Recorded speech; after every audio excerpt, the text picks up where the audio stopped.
Alright, here's a new fan I got off of Facebook Marketplace. This is a Hampton Bay Redington forward ceiling fan in the brushed steel finish. Now you're already probably going to be wondering, for those who are not Hampton Bay fans, why did I get this? Well, for those who don't know me well, I am a person that grew up a lot around Hampton Bay fans as a kid and would go to Home Depot often to look at the fan display, so that's why I got this, because these are very major childhood fans for me. This is actually the first contemporary fan I saw as a kid that was like in a modern finish and such. I mean, I saw Infinities and such, but in terms of like more of a modern looking fan, this is the first one I really saw at the home center and such. So that's why these fans are very sentimental to me. They did inspire me to I kind of replicated the Casablanca Panama 2 and the 150 in my living room off of this in some ways due to the gloss rosewood blades and the bullet spotlight. That's kind of what I based the Infinity off of, and having the similar vents to it. And with the Panama, I based like just the brushed nickel look of the bullet spotlight off of this fan with maple blades. So like, those two are kind of based off of the design of this in some ways, but this fan did make me have more of a thing for contemporary fans growing up as a kid and not just generic, traditional, or vintage fans, since I know a lot of people are more into generic stuff and not contemporary stuff like this.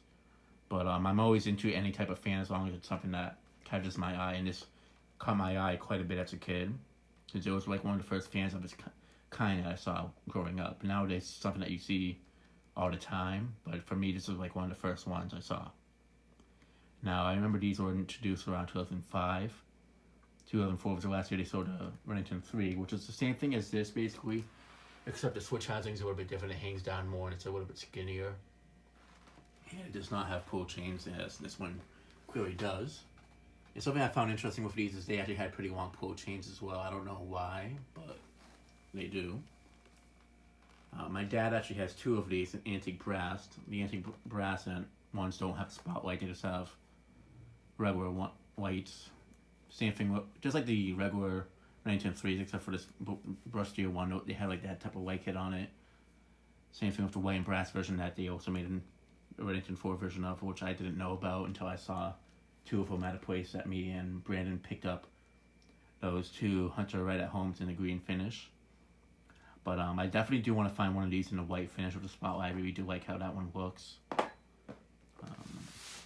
Yeah. Fan's actually in really good shape, and it was already like a few minutes down the street, so I was able to just walk up and get it, basically. And this was right before the stay-at-home advice started occurring, so it's right on time.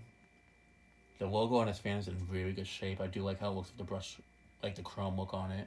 The only thing I don't like is they do rub off easily, so I do, especially on the pull chains. But yeah. Now, something interesting about this fan is that despite these being released in 2005, this one's actually not from 05. It's actually even older. It's from 2004. The year before they even started selling these. So I basically have one of the first Redington 4s ever made, basically. Now, these fans, I do remember them being one of the more pricier Hampton Bay fans when I was a kid. These were sold for like over 150 to like 170, depending on what store you went to. I remember them being 169, I think, or 149, something like that.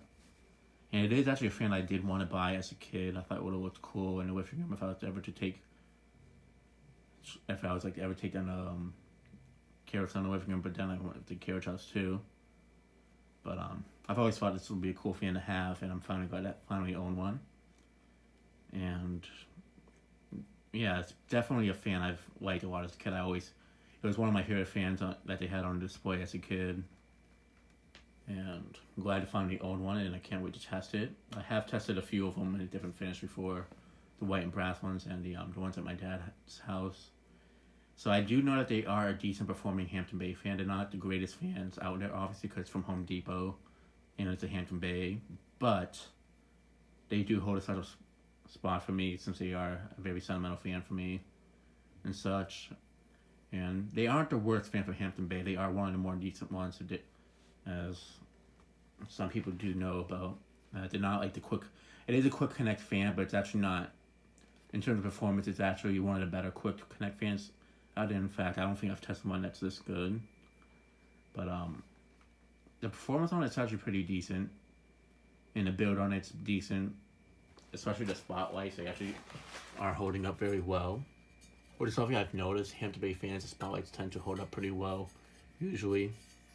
From my experience, that is. I mean, the carousels, that I had in my living room, the spotlights on that are still in pristine condition in terms of the joints and such. But yeah, it's definitely a fan I'm looking forward to test at some point. I'm gonna have to test it at Nathan's, obviously, since I've been evicted from the basement. But yeah, and that'll be it for this video. Thanks for watching. Hope you enjoyed, and stay tuned for more videos to come.